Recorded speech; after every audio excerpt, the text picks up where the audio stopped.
Ողջույն ձեզ, քուրեր եւ եղբայրներ, ես կուզեի խոսեի մի հարցի շուրջ, ստորագրվեց տրիպ այդ ճանապարհի մասին պայմանագիրը։ Ճիշտ ասած, ինձ այդ տրիպ բառը մի քիչ ուրիշ բան է հիշեցնում, չեմ ուզում նեղացնեմ Ամերիկայի նախագահին, բայց ինձ թվում է մի քիչ անվանումն էլ է այսպես տարօրինակ, որոշ բժիշկներ ինձ այդ մասով իմ հետ կհամաձայնվեն։ Բայց իրականում հենց այդ հիվանդությունը ոնց որ կարող է հենց մեզ բոլորիս վերաբերվի։ Էլի այսպես խաբեբայություն, լիովին խաբեբայություն։ Մեր երկրի ղեկավարները, որոնք այսպես կռուտիտ են անում, որ իրանց այս հանձնվելը ցույց չտան, արդեն ճիշտ ասած ոնց որ թե իրենց մոտ սովորություն է դառել, մեր մոտ էլ սովորություն է դառել, որ հասկանում ենք այնպես, ոնց որ թե իրանք ուզում են։ Մինչև այս տրիպին հասնենք, ապա ես կուզեմ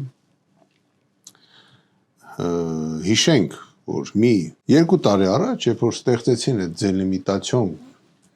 կոմիտեն, որը կոմիսիա էր, չգիտեմ ամեն ինչ էր, որը պետք է բանակցեր Ադրբեջանի հետ եւ ի վերջո պարզեր հայ-ադրբեջանական սահմանները, խոսք գնում է ամբողջ երկայնքով։ Աշխատեցին միայն Գյուրանցի ուղությամբ, Տավուշի ուղությամբ եւ փողերը հանձնեցինք եւ վերջացավ։ Հաստատի ինչ եղավ։ Ժողովրդին խաբելու համար իրանք ստեղծեցին այսպես մի հատ լեգենդ, որ մենք ստեղծել ենք համատեղ այսպես կոմիսիա, հանձնաժողով, որ զբաղվում է սահմանի այսպես պարզելու սահմանը, թե որտեղից է անցնում, ինչ սահման է անցնում եւ այլն։ Հանձնեցին հողերը Ադրբեջանին եւ այդ աշխատանքները դադարեց մինչեւ այսօր։ Հիմա այս ճանապարհը, տեսեք Ալիև ինչ էր ասում։ Ասում է հայ սպան կամ հայ մարդը չպետք է ստուգի ադրբեջանցու փաստաթղթերը, երբ որ այդ ադրբեջանցին փորձի այդ ճանապարհով հասնի Նախճիվան։ Կարդում եմ այս պայմանագիրը եւ հասնում եմ, որ Ալիևը այդ իրավունքներ ստացավ եւ ապահովեց իր ժողովրդի համար։ Փաստացի ստացվում է այսպես։ Խաղաղության մասին ենք խոսում։ Երբ որ հայը պետք է հատի Ադրբեջանի սահմանը, հենց այդ նույն ճանապարհով ադրբեջանցի սահմանապան պետք է ստուգի հայի փաստաթղթերը, այդ ուսումնասիրության տան աշխատողը, այսպես իր ձեռքով վերցնի, նայի, չգիտեմ, կնիկ խփի։ Մեր մոտ դա չի լինելու։ Չեք կարծում, որ ստե մի քիչ արժանապատվության խնդիր կա, հələ դնենք այն կողմ, հələ հողերի մասին կխոսենք։ Փաստացի ստացվում է։ Իսկ ինչի պետք է լինելու ադրբեջանցիներին, օրինակ բացել հայ-ադրբեջանական սահմանը մյուս ուղղություններով։ Եթե այստեղ կա այդպես պայմաններ։ Գրել են, որ մեր սուվերենիտետ իրավունքները պահպանվում է այդ տարածքի վրա եւ այլ։ Բայց քեզ ասում են, դու չես կարող ստուգես սահմանը հատելուց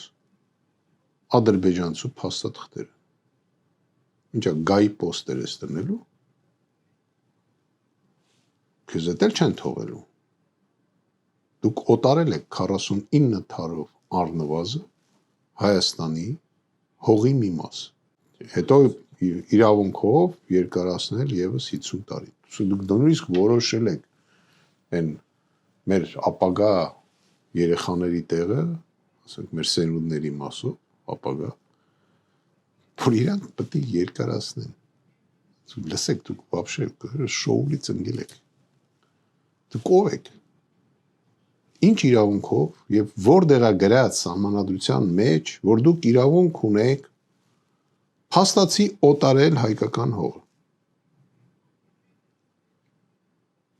Դա հողի օտարում է։ Կարող է իրավաբանները ասեն, ընդ սուվերենիտետը պահպանվում է, մեր տամոժնին կարա ստուգի, մեր ոստիկանները կարան, չգիտեմ, ընդ մեկին բռնեն։ Ասում եմ, поживем увидим։ Ոչ մի բան էլ չեք կարալու անեք, քիթները չեք կոխելու այնտեղ։ Ես ինչ որ գրած է, սա абսուրդ է։ Սաղ աշխարհը ծիծաղում է մեր Ժորժան, մենք մեր հեղինակության մասով մեծ խնդիր ունենք։ Հաշվեք մեղրին եւ այդ ճանապարհը կորցրեցինք։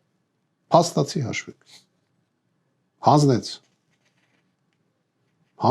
ոնց որ հանձնեց Թավուշի հողերը, ոնց որ հանձնեց Սև լիճը, ոնց որ հանձնեց Գեղարքունիքը, ինքն է հանձնել, իրանք են հանձնել, որտեվ ոչ մի տեղ, ոչ մի դեպքում,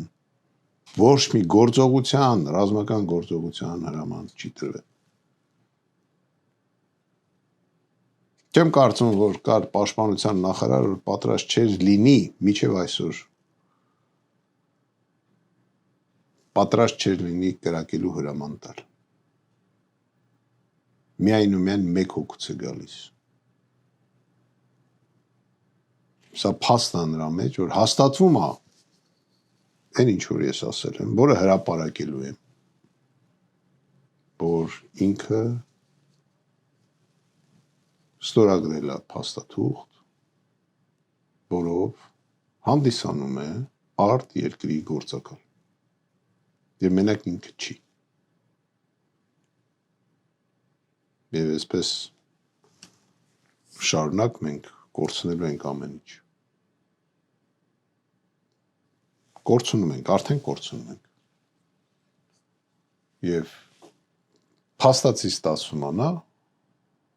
ու ես չեմ զարմանա, որ այդ չգիտեմ, հիմնարկը որ պիտի բացեն, որ սպասարկի այդ մեղրի տարածքը, որ այդ հիմնարկի մեջ լինեն թուրքեր եւ ադրբեջանցիներ։ Բացարձակ չեմ զարմանա։ Ու Ալիևը ամեն ինչին հասնելու է, մենք սահմանադրությունն էլ կփոխենք, եթե սահմանած մեր երկրի ղեկավարը։ Մենք ադրբեջանցիներին էլ կընդունենք 350,000, որ կա, մեր գերիները այնտեղ կդատվեն եւ կնստեն, եթե մի ուրիշ երկիր չմիջամտի, որ իրենց բաց թողեն։ Ավելին ասեմ, եւ վերջում մենք էլ կճանաչենք Արևմտյան Ադրբեջանը, իսկ հետո կասենք, որ Երևանն էլ կոչվում է Երևան, եթե սրանք մնացին իշխանության։ Ժորժան, արթնացեք, օրինակ վերցրեք հարևան երկրներից, Վրաստանից, Իրանից, դժորդ ոնց է պայքարում, օրինակ վերցրեք, մի թողեք այս թափթփուկներին, մեր ճակատագիրը որոշեն, արդեն մեր թորների տեղը ստորագրել են, թե ովում է պատկանում, ինչի ումն է պատկանում։ Նորից եմ ասում, սրանք ով են, ու թող ցույց այդ օրենքը, թող ցույց այդ հիմնավորված գիտական աշխատանքը, որի հիման վրա իրենք այդ փաստաթուղթը ստորագրել են, թող ցույց այդ որոշումը, որի հիման վրա արտգործնախարարը դա ստորագրել է։ Թող ցույց տան, թող հրապարակեն որոշումը, ով է որոշել, որ արտգործնախարարը պետք է գնա դա ստորագրի, արտգործնախարարը տենց իրավասություններ չունի։ Արտգործնախարարը չի կարա հող հանձնի կամ հող վերցնի, պետք է լինի որոշում։ Ցույց տվեք այդ որոշումը։ Ցույց տվեք։ Իսկ դա պետք է առնվազն լիներ օրենքի ուժով պարլամենտում ընդունված որոշում, որը պետք է ստանար օրենքի ուժ։ Հիմա հետին թվով հեսա մի բան կնկարեն, ես ճիշտ ասած չեմ հասկանում։ Ես չեմ էլ զարմանում։ Ես վերջերս մի երկու ասուլիս եմ նայ։ Մարդիկ չեն հասկանում ինչ պաշտոն է զբաղացնում։ Ունես տպավորություն, որ բամբասանքներով են, բամբասանքներից խոսացող մարդիկ, որոնք զբաղվում են, ասենք, պաշտպանության ոլորտում, անմակարդակ խոսակցություններ, անմակարդակ, ոչ մի ստրատեգիական բան չկա, ոչ պաշտպանության ոլորտում, ոչ տնտեսության մեջ, ոչ անվտանգության մեջ, ոչ մի ստրատեգիական, նույնիսկ այդ մարդիկ չեն կարողանում դա վերլուծել։ Մենք կատարում ենք այլ երկրի ծրագրեր։ Մեր երկրի համար ոչինչ չեն արել այս մարդիկ, այս վերջի ինչ եկել են իշխանություն։ Սենց ասում։ Ոչ մի բան հանուն հայրենիքի չեն արել։ Ոչ մի օգուտ հայրենիքին չեն բերել, ոչ մանավանդ միջազգային հարցերում։ Ոչ մի տեղ, ոչ մի փաստաթուղթ իրենք չեն ստորագրել, որ մեր հեղինակության հանդեպ չլինի հարցեր։ Պայքարեք ժողովուրդ։ Պայքարեք։